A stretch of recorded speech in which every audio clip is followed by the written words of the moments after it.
Hi అందరికీ. ఈ చెట్టు నాకు సర్ప్రైజ్ ఇచ్చింది. అదేందో మీకు నేను చూపిస్తాను. చెట్లు ఎప్పుడు మనకు సర్ప్రైజ్ ఇస్తూ ఉంటాయండి.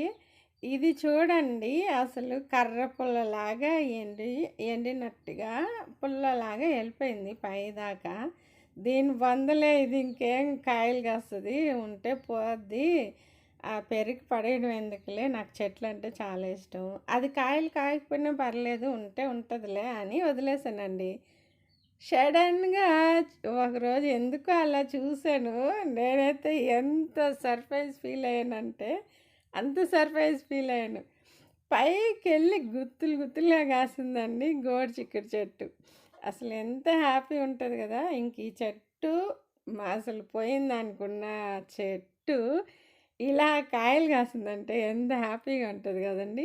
ఇలాంటివి 4 చెట్లు ఉంటే చాలు కదా, వారానికి ఒకసారి మన ఫ్యామిలీలో కూరకు అవుతుంది కదా. చిక్కుడుకాయ తాలింపు, చేప వేసి పులుసు పెట్టుకుంటాము, లేకపోతే టమాటా వేసి కూర చేసుకుంటాము కదండి.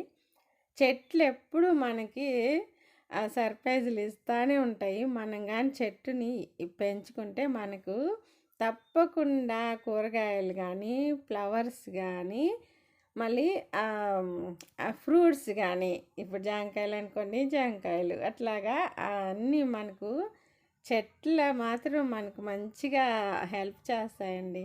అందుకే నాకు చెట్లు అంటే చాలా చాలా ఇష్టం. ఈ దొండకాయలు కూడా మన గార్డెన్లోటివే.